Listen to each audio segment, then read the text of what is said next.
ازيكم يا حبايبي المربان، عاملين ايه؟ ازيكم يا احسن ناس في الدنيا. بس اهم حاجه قبل ما اتكلم ما تنسوش تعملوا لايك واشتركوا للقناه عشان القناه تكبر بكم يا جماعه. كل بالبلد مع مربان، كل جديد في جديد مع مربان. والنهارده بقى اكلنا ايه النهارده يا جماعه؟ سمك مشوي. كنت اول مره اشوي في البيت على فكره. اول مره الدقه بتاعتها جميله، اول التجربه الجميله وحط كمان على الدقه جزر. طبعا كنت جايه من الدرس تعبانه، ما قدرتش ان انا اصور، وقلت اصور واحنا بناكل ونحكي مع بعض شويه. طبعا النهارده يا جماعه عاملين سمك مشوي، ده كان منضفاه اول امبارح وحطاه في الفريزر، ورز وسلطه ومخلل. طبعا رفان اكلها حته تانيه خالص. ايه حته تانيه؟ طبعا رفان ملهاش في السمك المشوي، قالت لي ولا هاكل مقلي، اندومي وبطاطس صوابع. ما هي رفان كده اكلها في حته تانيه خالص. النهارده بقى عاملين رز ابيض والله السمك. المره الجايه هعمل لكم الدقه بتاعته، الدقه بتاعته جميله. تقطيع شطه حمراء على شطه خضراء، حاطه بقدونس، جزر مقطع كده بشراه، ليمون، شطه، حاجه وتوم طبعا اساسي. المره الجايه هعمل لكم الدقه بتاعته، بس شفتوا شكلها عامل ازاي، قرن فلفل كده، ايه تزوم الحركات والحبشتكنات بتاعت المروفان. السمكات الكيلو ده كنت جايباه ب 80 جنيه يا جماعه.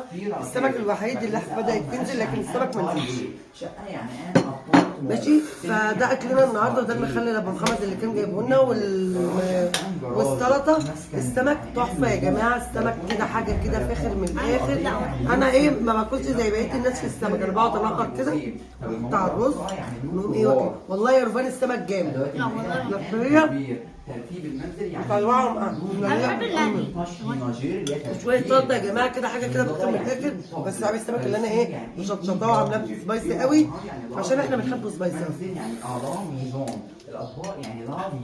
ممكن ادوق اندومي انا اللي عامله لها برضه، هي اللي صنعاه. اعمل ايه؟ اعمل لها ايه؟ والله السمك جميل، بس لو بالك منها يعني مش اي اكل بتاكله، يعني ربنا بنتي مش اي اكل بتاكله. يعني بتقولوا يا جماعه انا قلت لهم في ناس كتبوا لي في الكومنتات انت ليه يا ام رفان ما قلتيش تعملي فيديوهات المطبخ.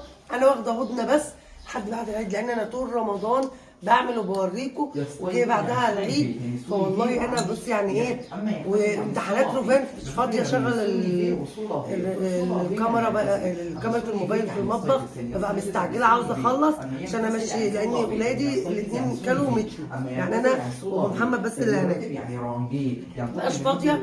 وبرضك انا بديكم فكره فيديو، اللي محتاره تعمل ايه ما تحتاريش، تدخلوا برضك عند ام رفان وهتعرفي تعملي اكل ايه. انت عارفين يا جماعه حيرة كل يوم للست المصرية، جوزها يديها فلوس، طب هناكل ايه؟ اي حاجة اي حاجة، تيجي تعمل اي حاجة يقوم ماسك في خناقة. فانت تدخل عند ام رفان، كل الناس بتحب السمك المشوي، بس انا قررت ان انا اعمل فيديو النهارده عشان خاطر اقول لكم انا اول مرة اعمل سمك مشوي في البيت من يوم ما اتجوزت. دايما بجيبه جاهز، لكن السمك المقلي لا بعمله في البيت، لما انا بعمله في البيت. ممكن السمك المشوي قلت بقى ايه ولادي النهارده قالوا لي يا ماما لا نغير بلاش مقلي نعمل مشوي.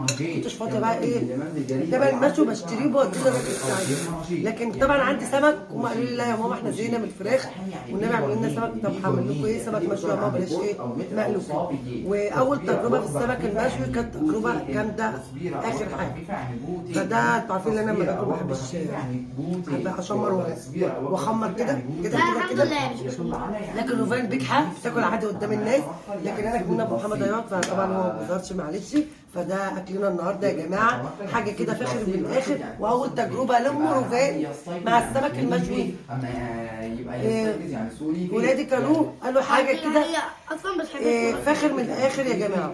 السمك المشوي ده اخر مره اكلته في بيتي عندي ايام مامتي الله يرحمها، من بعدها قعدنا نشتريه يعني بريح دماغنا. فكنت فرحانه قوي وانا بشوي بصراحه.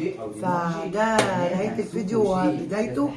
فيديو ملوش فايده، لا له فايده، عشان انا عملت خير في الست المصريه. هتقوم من النوم لو عندها سمكتين هتروح تنام او تشوي، ما عندك شويه رده هتروح تعملي شويه الرده مع التحديق والجو ده يا جماعه عاوز الصراحه اسماك، مش عاوز طبيخ ولا محشيات ولا الحاجات دي. واللي عندهم عيله مايله زي الروفين يعملوا لها اندومي وبطاطس. لا انت مش هيزغر، ده هيصور والله قرفان. فده نهايه الفيديو يا جماعه، لانكم عاوز درجاتكم عشان القناه تكبر بكم يا جماعه. ومروان قاعد جامد، السمك معتب قوي قوي قوي. هو انا اللي باكل قدام افصل يلا يا ابني، انا مش قادره اقول. الانتاج. وانا طبعا جارتي يا جماعه.